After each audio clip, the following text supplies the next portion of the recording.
कभी सोचा है कि ये जो इतना बड़ा ब्रह्मांड है, ये सितारे, ये आकाश गंगाएं, ये सब आपस में जुड़े कैसे हैं? और इस बड़ी सी तस्वीर में हम कहाँ हैं? देखिए, हजारों साल पहले भगवत गीता में इसका एक बहुत ही खूबसूरत जवाब दिया गया था। तो चलिए आज गीता के 7वें अध्याय में गोता लगाते हैं और उस राज को समझने की कोशिश करते हैं जो शायद हमारे देखने का नजरिया ही बदल दे। जरा सोचिए, आप कुरुक्षेत्र के मैदान में खड़े हैं। चारों तरफ जंग का माहौल है, हथियारों की आवाजें और योद्धाओं की ललकार गूंज रही है। और इसी शोर और कोलाहल के बीच एक पल के लिए सब कुछ शांत हो जाता है। रथ पर बैठे भगवान कृष्ण अपने मित्र अर्जुन को ब्रह्मांड का वो रहस्य बताने जा रहे हैं जो जिंदगी के सबसे बड़े सवालों का जवाब है। हमारी कहानी की शुरुआत बस यहीं से होती है। इसी बातचीत में कृष्ण एक अमाल की तस्वीर हमारे सामने रखते हैं। वो कहते हैं कि ये पूरा ब्रह्मांड, इसमें मौजूद हर एक चीज अनगिनत मणियों की एक माला की तरह है और ये सारी मणियां एक ही अदृश्य धागे में पिरोई हुई हैं। अब देखिए, ये सिर्फ एक खूबसूरत मिसाल नहीं है, ये हकीकत का, रियलिटी का एक बहुत ही गहरा सच है। और आज हम इसी सच की परतों को खोलने वाले हैं। तो सवाल ये उठता है कि आखिर ये मणियां हैं क्या, और वो कौन सा धागा है जो इन सबको एक साथ बांधे हुए हैं। चलिए इस ब्रह्मांड की माला के रहस्य को और करीब से जानते हैं। देखिए, कृष्ण बताते हैं कि ये पूरा ब्रह्मांड दो तरह की ऊर्जाओं या कह लीजिए दो प्रकृतियों से बना है। पहली है अपरा प्रकृति, यानी हमारी ये भौतिक दुनिया, वो सब कुछ जिसे हम अपनी आंखों से देख सकते हैं, छू सकते हैं, महसूस कर सकते हैं।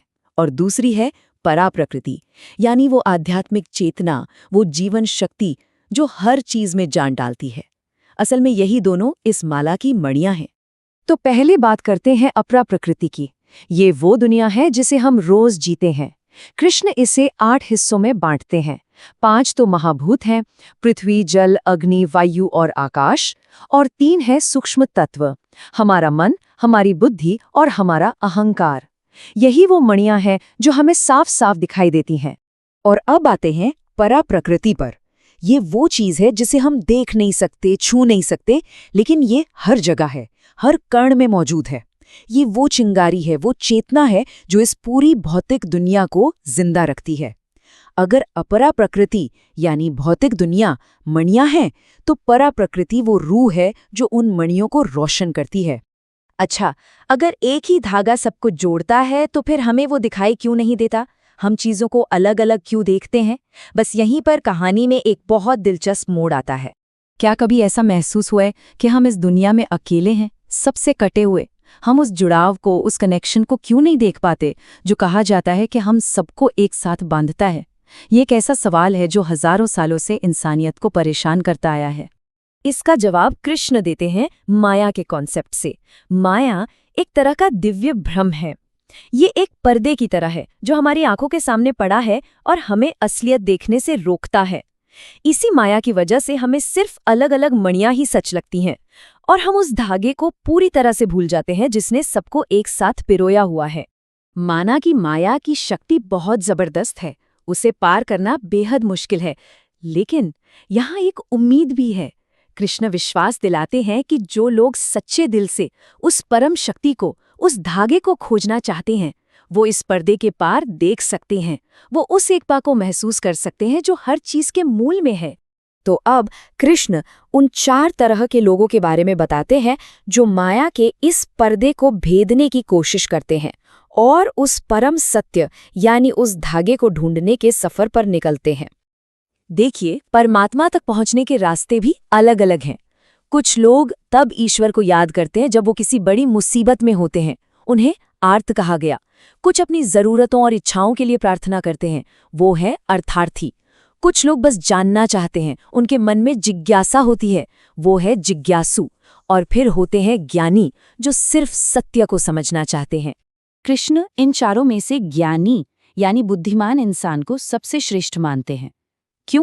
क्योंकि ज्ञानी सिर्फ अपनी परेशानियों का हल या अपनी इच्छाओं की पूर्ति नहीं चाहता है, वो तो उस गहरी सच्चाई को समझना चाहता है कि सब कुछ एक है, सब कुछ उसी एक धागे से जुड़ा हुआ है।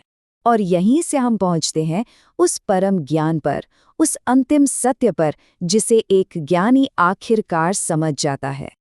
ये वो पल है जहां सब कुछ एकदम साफ हो जाता है। बात सिर्फ इतनी नहीं है कि मणियां एक धागे से जुड़ी हैं। परम ज्ञान तो ये समझना है कि वो मणियां और वो धागा असल में अलग हैं ही नहीं, दोनों एक ही चीज हैं।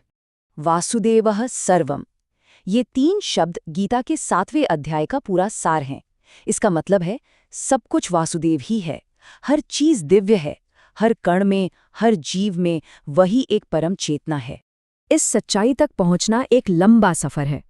कृष्ण कहते हैं कि कई जन्मों की यात्रा के बाद ज्ञानी को ये एहसास होता है कि बनाने वाला और बनी हुई चीज, देखने वाला और देखी जाने वाली चीज, ये सब भेद सिर्फ माया के कारण हैं। असल में सब कुछ एक ही दिव्य हकीकत का हिस्सा है। तो ये सवाल हमारे लिए भी है। जब हम अपनी दुनिया को देखते हैं, अपने आसपास के लोगों को देखते हैं, तो हमें क्या नजर आता है? क्या हमें सिर्फ अलग अलग बिखरी हुई मणियां दिखती हैं, या फिर हम उस धागे को महसूस करना शुरू कर चुके हैं जो हम सबको एक साथ बांधे हुए है? ये सवाल सोचने लायक है। Subscribe for more.